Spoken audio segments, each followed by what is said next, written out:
Oke, sekarang kita sudah tampilan TikTok.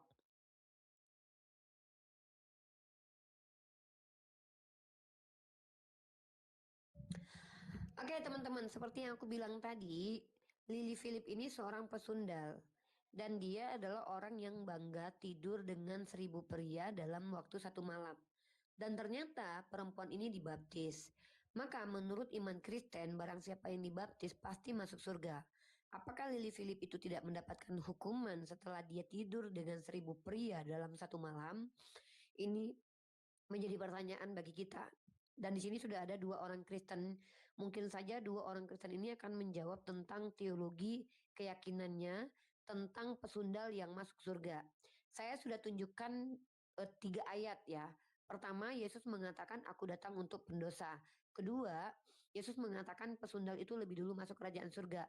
Yang ketiga, sedikit yang terpanggil, banyak yang terpanggil, sedikit yang dipilih.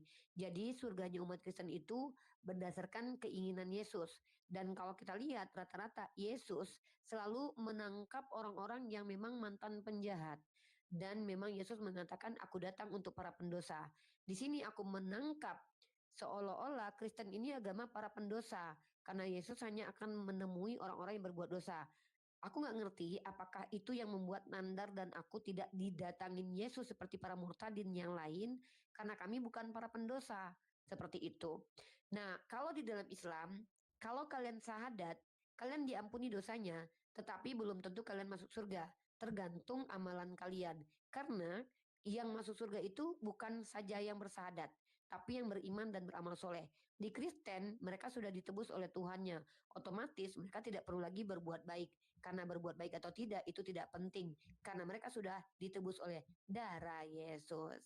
Nah ini seolah-olah menunjukkan bahwa orang Kristen itu pada akhirnya setelah dibaptis, ya tidak perlu bertanggung jawab dengan dosa-dosanya. Karena dosa-dosanya sudah ditanggung oleh Tuhannya. Ya,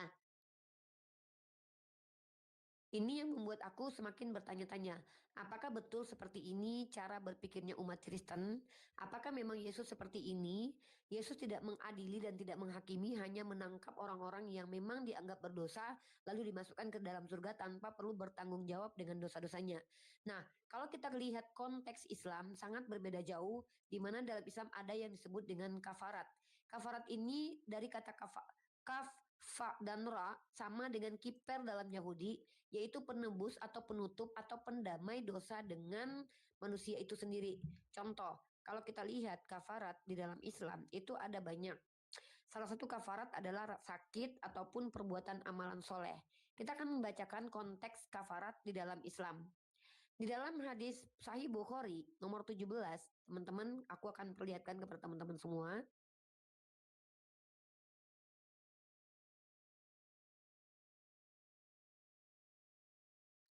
Oke.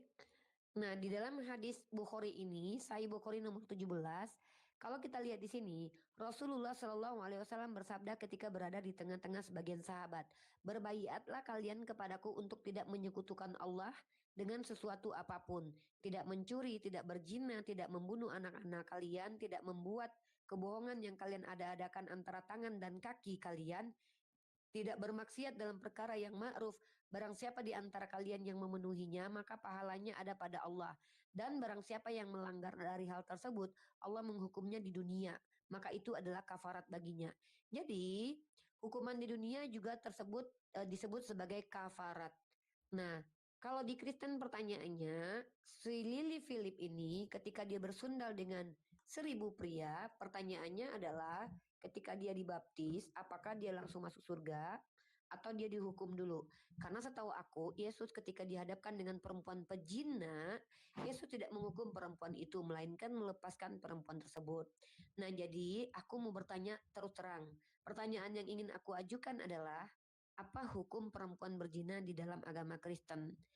Nah, di sini sudah ada dua orang Kristen. Kalau seandainya mereka tidak mau menjawab, maka mereka boleh bertanya tentang Islam.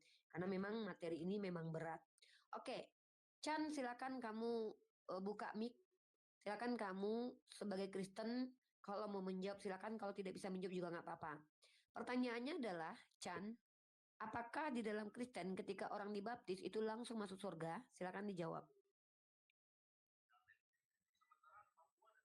Kalau dibaptis itu kan tanda pertobatan, tanda menerima Yesus, begitu Uni Rifa. Astaga. Ya, makanya Sekarang saya tanya pertanyaannya lu Uni, adalah itu ketika saya jawab kalian toh. dibaptis, bukan, pertanyaan saya adalah saya tidak bertanya apa definisi baptis. Yang kau jelaskan tadi adalah definisi dan kegunaan baptis. Yang saya tanyakan adalah apabila orang Kristen dibaptis atau orang yang di luar Kristen dibaptis menjadi Kristen, apakah mereka langsung pasti masuk surga? Nggak langsung masuk surga lah, kan kelakuan di bumi bagaimana dulu? Masa langsung baptis Berat- kalau berbuat dosa masuk masuk apa? Berarti Nggak tergantung mungkin masuk surga. perbuatannya ya. Iyalah. Kalau Sekarang saya tanya perbuatannya Uni, tidak kalau perbuatannya tidak benar, dia masuk surga atau masuk neraka? kalau perbuatan tidak benar ya masuk neraka lah walaupun dibaptis. Kalau Oke, kalau gitu dibaptis Yesus lalu tidak berbuat menjamin kayak surga ya. kayak nih perbuatan-perbuatan si Ucling bagaimana? Ya kalau begitu Yesus tidak menjamin surga. Kalau di dalam Islam jelas. Di dalam Islam itu Tuhan tidak membunuh dirinya untuk menyelamatkan orang. Di dalam agama kamu kan Yesus sudah mati menebus dosa. Nah, kalau memang pada akhirnya kalian sudah dibaptis harus berbuat baik lagi. Kalau gitu buat apa Yesus mati? Menebus apa dia? Aduh, makanya Uni masih Islam, coba masuk Kristen supaya Uni paham. Kalau Uni begitu Saya nggak tanya akan kamu paham yang Kristen Uni. ini, ketika kamu mengajak orang masuk Kristen, kamu harus bisa menjelaskan agamamu, pertanggungjawabkan imanmu. Makanya saya tanya, ketika orang Kristen tidak berbuat baik, apakah tetap masuk surga atau masuk neraka? Kalau Kristen kalau berbuat kejahatan tetap masuk neraka. Oke, kalau begitu, kalau orang Kristen yang tidak pernah berbuat baik, masuk surga Sama atau kan neraka? tidak pernah berbuat baik dengan ini melakukan kejahatan sama tuh. Oh, jadi Tetap masuk sama di neraka. dalam Kristen. Orang yang tidak pernah berbuat jahat, tetap dikatakan jahat Jangan kalau dia tidak pernah putar-putar, jangan berbuat baik, begitu. putar-putar. Gimana? Kalau kalau dalam Kristen kalau kelakuan kayak iblis ya masuk neraka lah. Perbuatan jahat semua masuk neraka. Oke, berarti perbuatan baik menentukan tempat Beda orang dengan Kristen kalau di Muslim surga kan atau di neraka. walaupun mencuri Yang apa. menjelaskan Islam itu saya. Kamu menjelaskan Kristen, saya menjelaskan Islam. Jadi menurut kamu di Kristen itu tidak ada jaminan surga dari Yesus. Tetap kamu sendiri yang harus mengupayakan surga. Hmm. Baru apa maksudnya? Terus apa pertanyaan?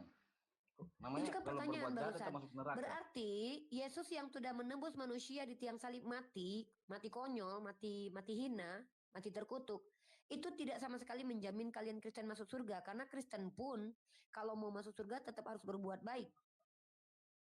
Iyalah, kalau Tuhan Yesus kan dia mengorbankan dirinya untuk menembus dosa, kita umat Kristen harus harus ikut teladannya. Jangan Kalau berbuat kalian dosa tidak ikut supaya ikut teladannya, sama-sama berarti kalian tidak ditebus ya sama dia. neraka lah. Neraka. Oh, berarti di Kristen itu kematian Yesus itu Iya, kalau kelakuan diterima. iblis neraka Iya, walaupun Tuhan Yesus apa. iya, berat. Dengar dulu.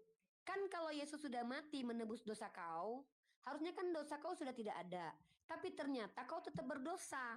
Nah, Berarti Yesus mati itu sia-sia berarti ya. nggak sia-sia, ngapain dia sia-sia, Lah, dia sudah memang berkorban. ada orang Kristen yang tidak berbuat dosa lagi ketika jadi Kristen di dunia ini. Ya, makanya kalau dia sudah tahu dia Tuhan Yesus sudah berkorban untuk diri. Ya kalau begitu, sendiri. kalau memang dia juga yang harus mengupayakan kebaikan bagi dirinya, ngapain Tuhan kok capek-capek mati? Unin akan mengerti karena Uni otak separuh akan paham itu. Mama kau otak separuh, bapak kau otak separuh.